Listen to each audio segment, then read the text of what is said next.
नमस्कार, श्री स्वामी समर्थ। दरवर्षी माघ महिन्यातील कृष्ण पक्षातील चतुर्दशीला महाशिवरात्री साजरी केली जाते।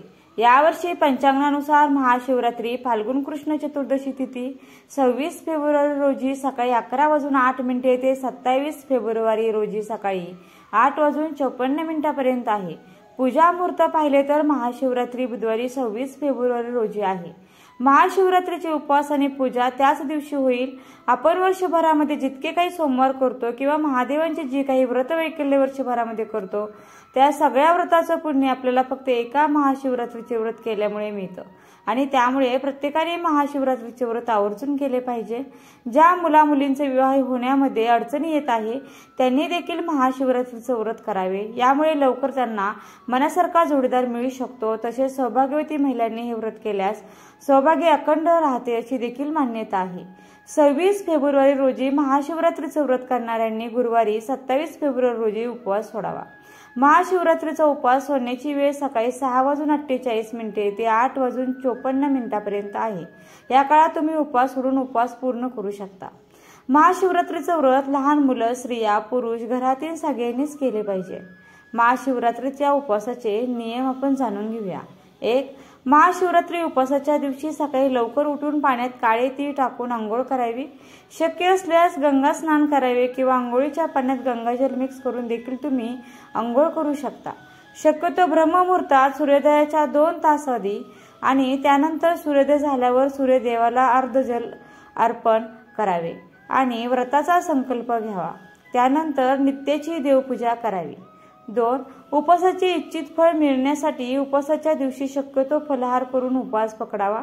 परंतु ज्यांना काही कारणास्तव फलाहारवर उपवास करायचा नसेल तर ते फराळ करू शकतात, पण पांढरे मीठ वापरण्याऐवजी सैंधव मीठ वापरावे असं म्हटलं जातं।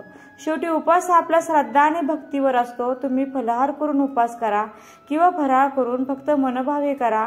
मनातील इच्छा भगवान शिवशंकर नक्कीच पूर्ण करतील। 3. महादेवाच्या मंदिरात गेल्यावर प्रथम नंदींचं दर्शन घ्यावे। नंदी हे वाहन प्रजापती दक्षाने शिवास दिले। त्यांची भक्ती पाहून प्रथम तुझे दर्शन व नंतर माझे दर्शन असे नंदीला आशीर्वाद दिला। नंतर द्वारातील वीरभद्रांचे दर्शन घेऊन गाभाऱ्यात जावे। दोन्ही हाताने पिंडीला स्पर्श करून टाळी वाजवून शंभो हर हर महादेव असा जयघोष करावा। महादेवाला पूर्ण प्रदक्षिणा घालू नये। पूजा बसून उत्तरेकडे तोंड करून करावी। उभा राहून पूजा करू नये। मातीच्या पंतीत आवर्जून दिवा लावावा, पण तीही आपण स्वतः न्यावी। बेलपान हे पालते व्हावे। त्याचा दांडा आपल्या समोर येईल असे बेलपान व्हावे। जर बेलपान मिळाले नाही तर मंदिरातीलच शिवपिंडीवरील बेलपान घेऊन ते धुवून ते परत आपण ते शिवपिंडीला बेलपान वाहू शकतो। 4. कांदा, लसूण, मांसाहार, दारू यासारखे तामसिक पदार्थाचे उपवासाच्या दिवशी सेवन टाळावे। उपवास करायचा असेल तरी देखील आणि ते जे उपवास करत नसतील त्यांनी देखील किमान शिवरात्री दिवशी या पदार्थाचे सेवन करू नका। 5. उपवासाच्या दिवशी दिवसभर भगवान शिवाची मनोमन आराधना करावी। या दिवशी महामृत्युंजय मंत्राचा देखील जप करावा। यामुळे आयुष्यातले दुःख संकटे नष्ट होतात। 6. व्रताच्या दिवशी दिवसा झोपू नये। शास्त्रानुसार दिवसा झोपल्याने आपल्याला व्रताचं पूर्ण फळ मिळत नाही, पण ज्यांना काही शारीरिक त्रास असतील ते झोपू शकतात। 7.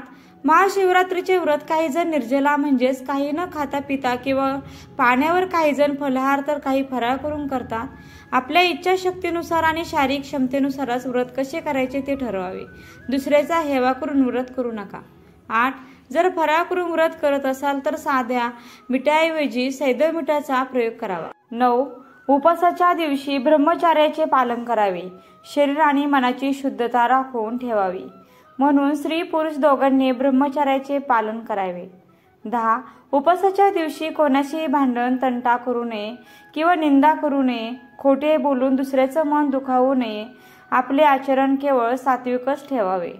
11. शिवपुराणात महाशिवरात्रीच्या दिवशी रात्री जागरण करण्याला अतिशय महत्त्व सांगितलेलं आहे। काही ठिकाणी रात्री जागरण करून भगवान शिवांची पूजा, मंत्र, जप केला जातो। यामुळे व्रताचं फळ दुप्पट मिळते अशी मान्यता आहे। ते केवळ आपल्या श्रद्धेवर अवलंबून असते। 12. आंघोळ करून स्वच्छ कपडे घाला। शक्य असल्यास तुम्ही या दिवशी पांढऱ्या रंगाचे कपडे आवर्जून घाला। तसेच बेलपत्र वाहताना नेहमी पालते बेलपत्र शिवजींना अर्पण करावे। घरात किंवा मंदिरात शिवलिंगाला पाणी किंवा कच्चे दूध अर्पण करून अभिषेक करा। शक्य असल्यास तूप, दही आणि मध म्हणजे पंचामृत देखील अर्पण करू शकता। बेलपान हे सोमवारी कधीही तोडू नये व बेलपान अगोदर तोडलेले कधीही शिळे होत नाही, ते आपण धुवून वाहू शकतो। 13. धोत्र्याची फुले आणि फळे, पांढरी मुकुट फुले आणि बेलपत्र या दिवशी आवर्जून अर्पण करा।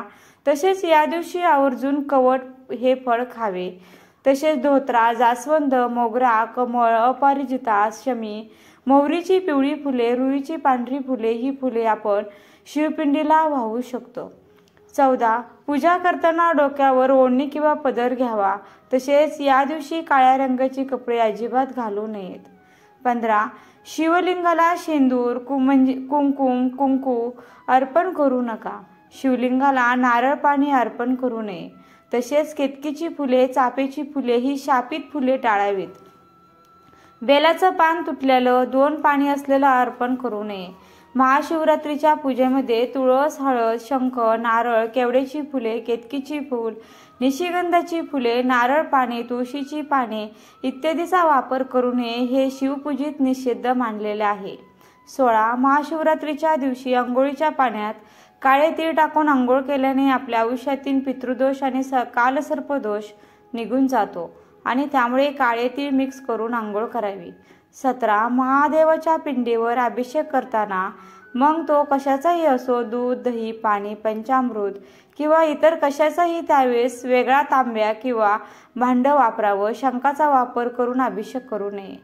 18. महादेवाच्या पिंडीवर जेव्हा आपण दूध, दह्याचा अभिषेक करतो त्यावेळेस तांब्या किंवा भांड अजिबात वापरायचं नाही, कारण तांब्याच्या भांड्यात ठेवलेले पदार्थ खराब होतात आणि हे विष समान पदार्थ महादेवाच्या पिंडीवर वाहणे योग्य नाही। केवळ जल अर्पण करत असाल तर तांब्या चालू शकतो। महादेवाची जेव्हा आपण पार्वती, गणेश, कार्तिक यांच्यासोबत पूजा करतो त्यावेळेस कुंकू लावण्यास चालतं। फक्त महादेवांची एकट्यांची पूजा करत असतो त्यावेळेस कुंकू लावू नये, त्याऐवजी चंदन आणि भस्म लावावा। 19. महाशिवरात्रीच्या दिवशी आपण महादेवांना ज्याही खाण्याच्या गोष्टी वाहिल्या असतील त्या गोष्टी दुसऱ्या दिवशी व्रताचे पारायण सोडताना खायच्या नाहीत, यामुळे आपल्याला वेगवेगळे दोष लागू शकतात असे म्हटले जाते। 20. महादेवाच्या पिंडीवर बेलाचं पान अर्पण करताना ती विषम संख्येमध्ये अर्पण करावे, म्हणजेच 1, 3, 5 अशा पद्धतीने। 29. महाशिवरात्री दिवशी मासिक पाळी सूतक असेल तर पूजा करू नका। दुसऱ्याकडून कथा ऐकण्यास काही हरकत नाही। 30. गर्भवती महिलांनी जर त्यांची इच्छा असेल तर हे व्रत करू शकतात। फक्त आपल्या आहारावर योग्य लक्ष ठेवून बाळाला नुकसान होणार नाही अशी काळजी घेऊन व्रत करावे। पण गरोदर आणि स्तनपान करणाऱ्या स्त्रियांनी शक्य असेल तर उपवास करावा, नाहीतर केवळ भगवान शंकरांची पूजा, विधी आणि मंत्र जाप केला तरी देखील चालतो। 31. महादेवाच्या पिंडीवर बेल अर्पण करताना ते बेलपान 3 दलाचे असले पाहिजे। 2 किंवा 1 दलाचं पान अर्पण करू नये, म्हणजेच 3 पाकळे असलेलं पान। बेलाच्या झाडाला नमस्कार करावा आणि मगच पान तोडावे। बेल पान जळलेलं, तुटलेलं, चिरलेलं महादेवाच्या पिंडीवर अजिबात अर्पण करू नका। शिवलिंगावर हळूहळू जल अर्पण करावे, जलद गतीने जल अर्पण करू नये। जल अर्पण करताना ओम नमः शिवाय या मंत्राचा जप आवर्जून करावा। 32. महाशिवरात्रीच्या दुसऱ्या दिवशी पारणं सोडताना आधी आपल्या घरातील देवांना नैवेद्य अर्पण करावा आणि त्यानंतरच उपवासाचे पारण सोडावे। 33. महाशिवरात्रीला काही ठिकाणी भगर हा पदार्थ खाल्ला जातो, पण काही भागामध्ये अशी मान्यता आहे की सोमवारच्या उपवासाला भगर खाऊ नये। आमच्याकडे देखील सोमवार आणि महाशिवरात्री उपवासाला भगर खाल्ली जात नाही। तुम्ही देखील महाशिवरात्रीला भगर खाऊ नका, परंतु तुमच्याकडे जर खात असतील तर तुम्ही ती खाऊ शकता। 34. शक्यतो सोमवारी किंवा महाशिवरात्रीला स्त्रियांनी केस धुवू नये। धुवायचे असतील तर आधीच्या दिवशीच धुवावे। 35. यश, समृद्धी, शांती आणि आनंद मिळवण्यासाठी भगवान शिवाला बेलपत्र, धतुराचे फळ, कच्चे तांदूळ, दूध, दही, चंदन, तूप, पाणी, भांग, ऊस अर्पण करावे. या व्यतिरिक्त दुधापासून बनवलेली मिठाई, बर्फी, पेढा आणि खीर यासारखे पदार्थ भगवान शिवाला अर्पण केले जातात. तसेच पार्वतीला शृंगाराचं साहित्य अर्पण करा. महाशिवरात्री व्रताची पूजा 4ही प्रहरात करणे अत्यंत शुभ मानले जाते. पूजेच्या प्रत्येक वेळी ओम नमः शिवाय या मंत्राचा जप करावा. याशिवाय शक्य असल्यास उपवासाच्या काळात रुद्राभिषेकही करावा. 36 संतती प्राप्तीची इच्छा असेल तर जोडीने श्रद्धापूर्वक भगवान शंकरांची पूजा करून उपास केल्यास निश्चितपणे फळ मिळते आणि संतती प्राप्तीची इच्छा पूर्ण होते.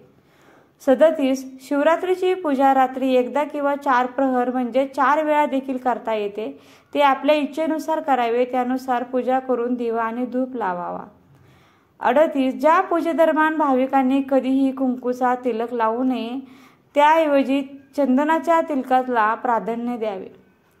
39 उपवास हा श्रद्धेसाठी केला जातो, त्यामुळे शरीराला अतिरिक्त त्रास देऊन उपवास करू नका. जे तुम्हाला शक्य होईल आणि जमेल त्यानुसार उपवास करावा. 40 पूजेत सेंदूर आणि हळद लावणे टाळावे. 41 मधुमेह, उच्च रक्तदाब किंवा इतर वैद्यकीय समस्यांसारख्या आरोग्यविषयक समस्या असलेल्या व्यक्तींनी उपवास करण्यापूर्वी डॉक्टरांचा सल्ला आवर्जून घ्यावा. हा माहितीपूर्ण व्हिडिओ आवडला असेल तर व्हिडिओला लाईक, शेअर आणि चॅनलला सबस्क्राईब करायला विसरू नका. आणि हो, व्हिडिओ शेवटपर्यंत पाहिल्याबद्दल मी मनापासून आभारी आहे. धन्यवाद. श्री स्वामी समर्थ. ओम नमः शिवाय.